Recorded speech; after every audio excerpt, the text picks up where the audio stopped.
Oh my god, I feel so fucking cute. Hi guys.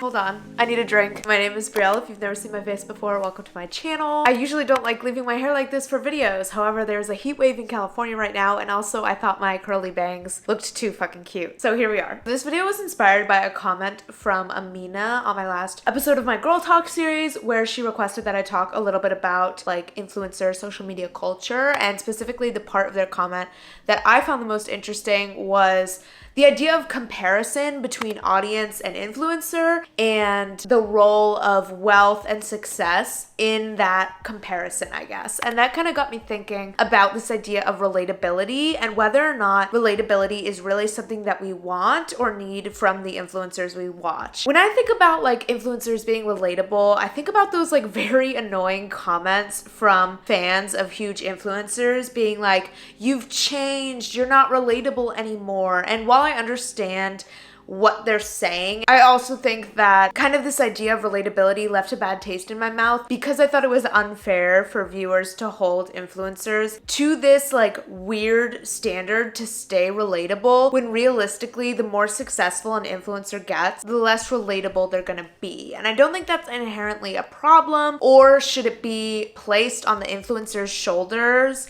to stay relatable to an audience that they are just in a different place from, right? But I do think it kind of brings up a lot of interesting questions about like, what do we want from influencers? What type of content do we like to consume? And do we want these aspirational influencers with crazy unattainable lifestyles? Or do we want relatable influencers that we feel like we have a lot of shared experiences with? And kind of what mix of that creates like the perfect influencer that we want to watch. So I'm really excited to dive into all of this. It's definitely going to be just like a chatty video. Definitely leave your thoughts down below. Do you prefer influencers to be relatable, aspirational, or kind of a mix of both?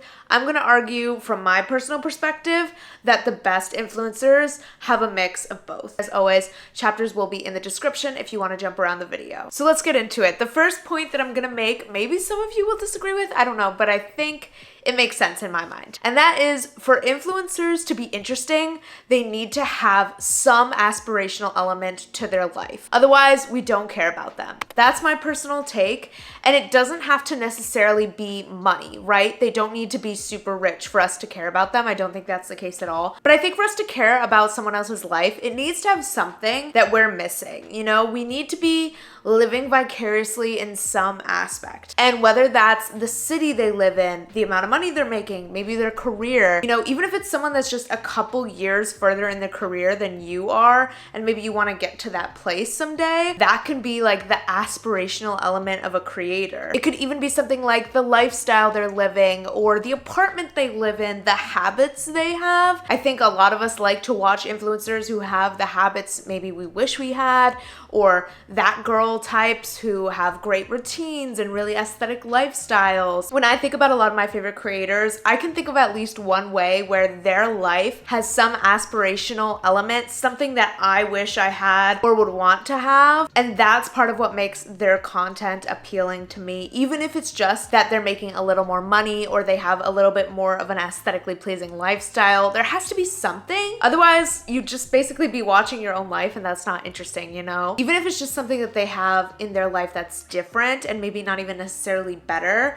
For example, if you are, I don't know, a doctor and you're watching a software engineer's vlogs, maybe you don't want to be a software engineer, but there's still that element of difference and them having something that you don't have that I think makes it interesting. So my kind of theory is that, especially as an adult, you gravitate towards influencers who you feel like are like one or two steps ahead of you. So they have that relatable element where you still see yourself in them and you can relate to some of what they're doing or talking about, but they've kind of leveled up in at least a few aspects of their lives where you can look at them and be like, that's maybe where I want to be in a year or two. Or you feel like they're like a slightly better version of yourself, something you can aspire to without it feeling completely unattainable or unrelatable, because then it's just like, it has no value, has no weight in your life because you don't feel like you can get there. So in my opinion, influencers need to kind of be accessible in the sense that you feel like you could get there, you know, without it taking 30 years. They almost represent represent kind of like a future potential version of ourselves. And I just want to clarify that obviously this applies to some niches more than others, right? I don't think every gaming YouTuber that I watch is because I want to be them, like not at all. Some niches really are just for fun and some videos are just entertainment, and I totally acknowledge that. I'm speaking more about like lifestyle or like finance career type YouTubers where like, you know, they're talking about their life, their career, stuff like that. I think it's also interesting to think about how age impacts this, because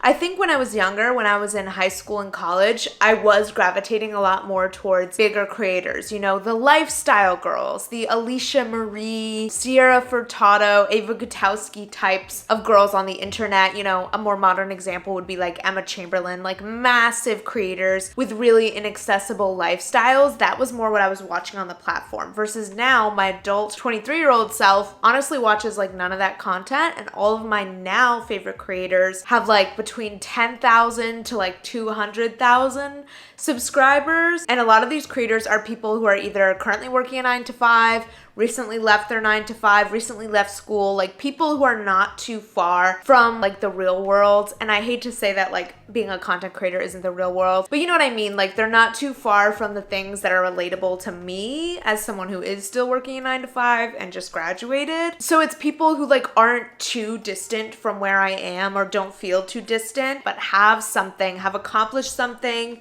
or have gotten to a stage of their life that I can admire. I think I've really gravitated away from these like massive creators recently because they just feel so inaccessible. I think when I was younger and I wasn't quite as aware of like the role of wealth and all of that as I am now, I didn't feel that disconnect between me and like Alisha Marie, who just happened to have like a slightly more aesthetically pleasing lifestyle than I did.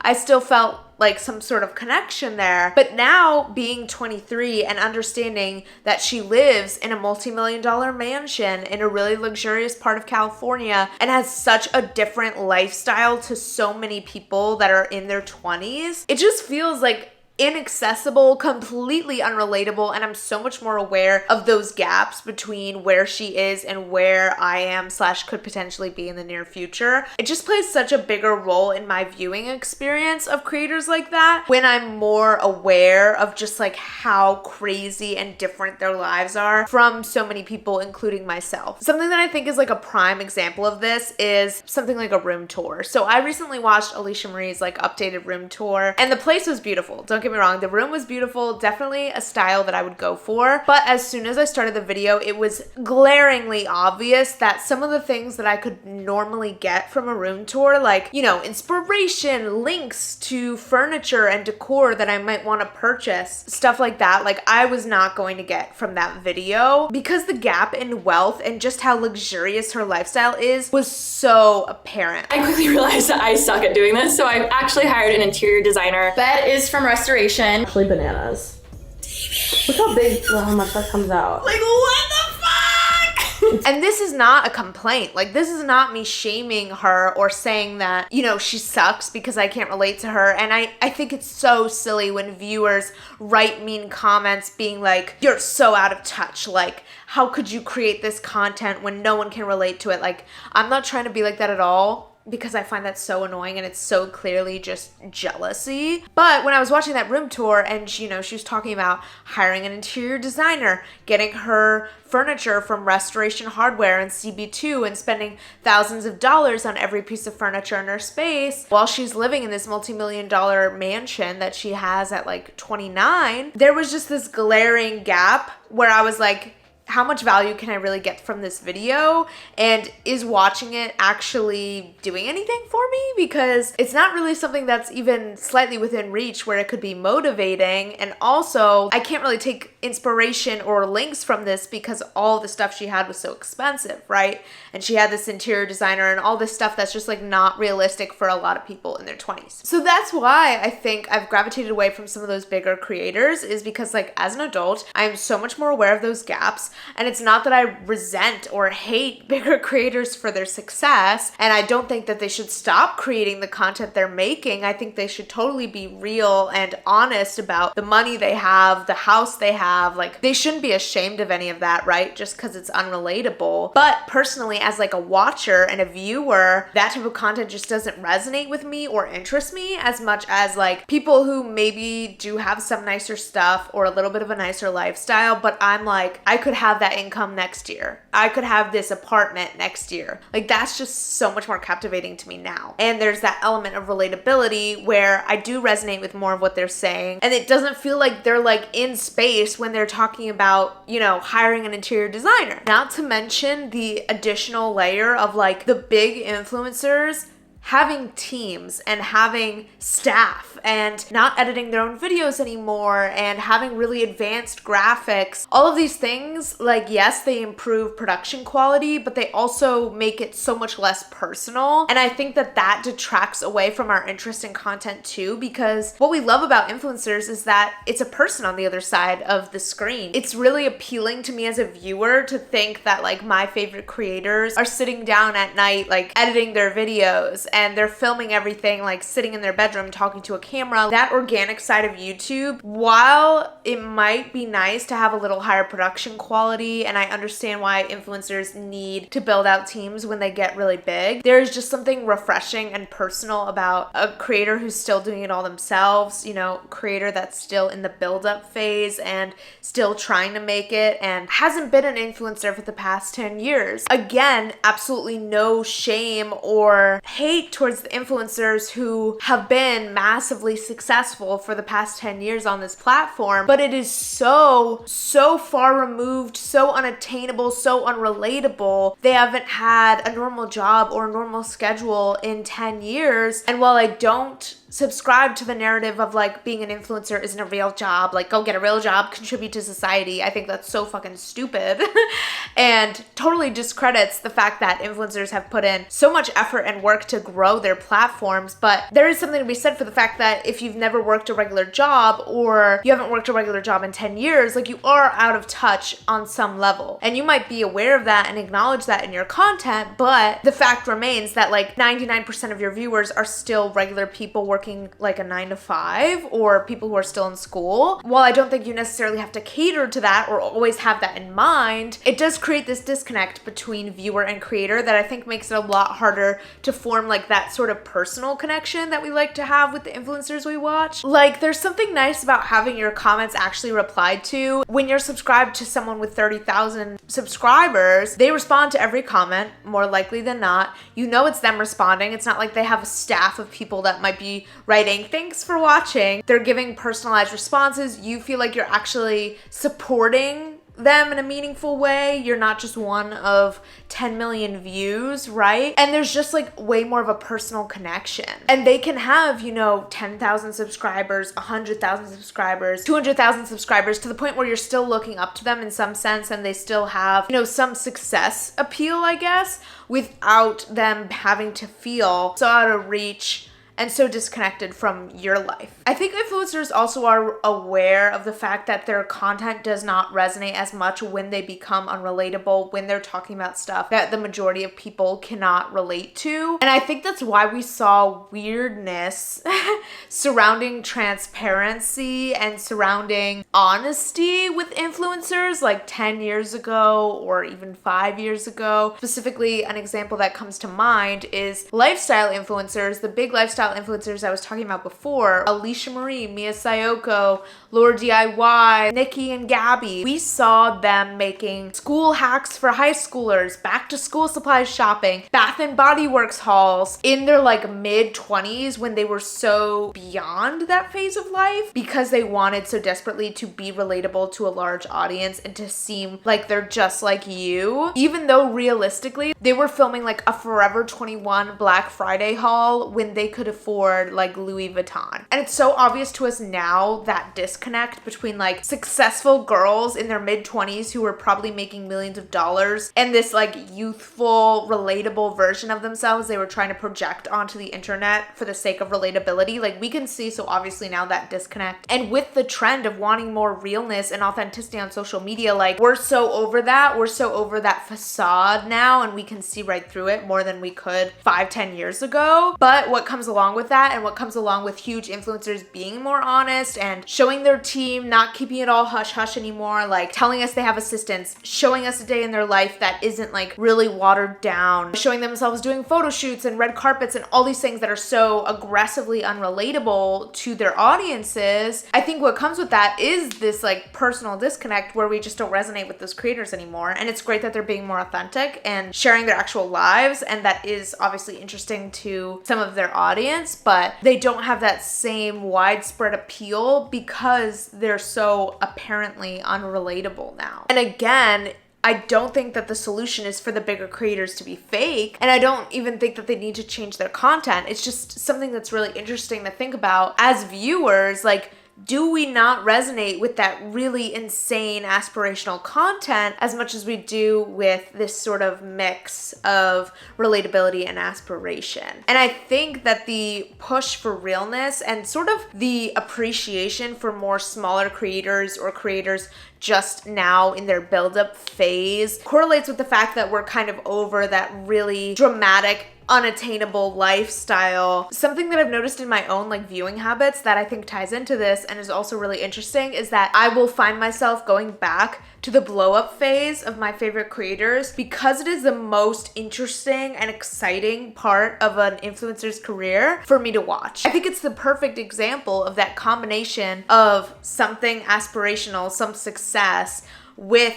relatability, because you're watching a person in real time who has a very normal life experience this massive success or this blow up, this buildup of their income and their followers, and it feels accessible because it's just happening to them like right now, like they're in the phase of that growth. But it's also something interesting, exciting that you maybe want for yourself, you know, whether you want to be an influencer or not. I think like seeing someone's social presence and status and money grow, seeing them be able to quit their normal jobs because of the success they're experiencing, like that's all very exciting and it's very inspirational, whether or not social media is what you want to do. And I just find it interesting that for the creators I love who have kind of passed that blow up phase and now maybe they've been a full-time influencer for a year and they've been making $30K a month for a year, I no longer resonate so much with their current content, and I find myself going back to literally watch their videos from a year and a half ago, you know, going back to Lynette Adkins when she quit her job and she made like an emotional, exciting video about it. Like I find myself going back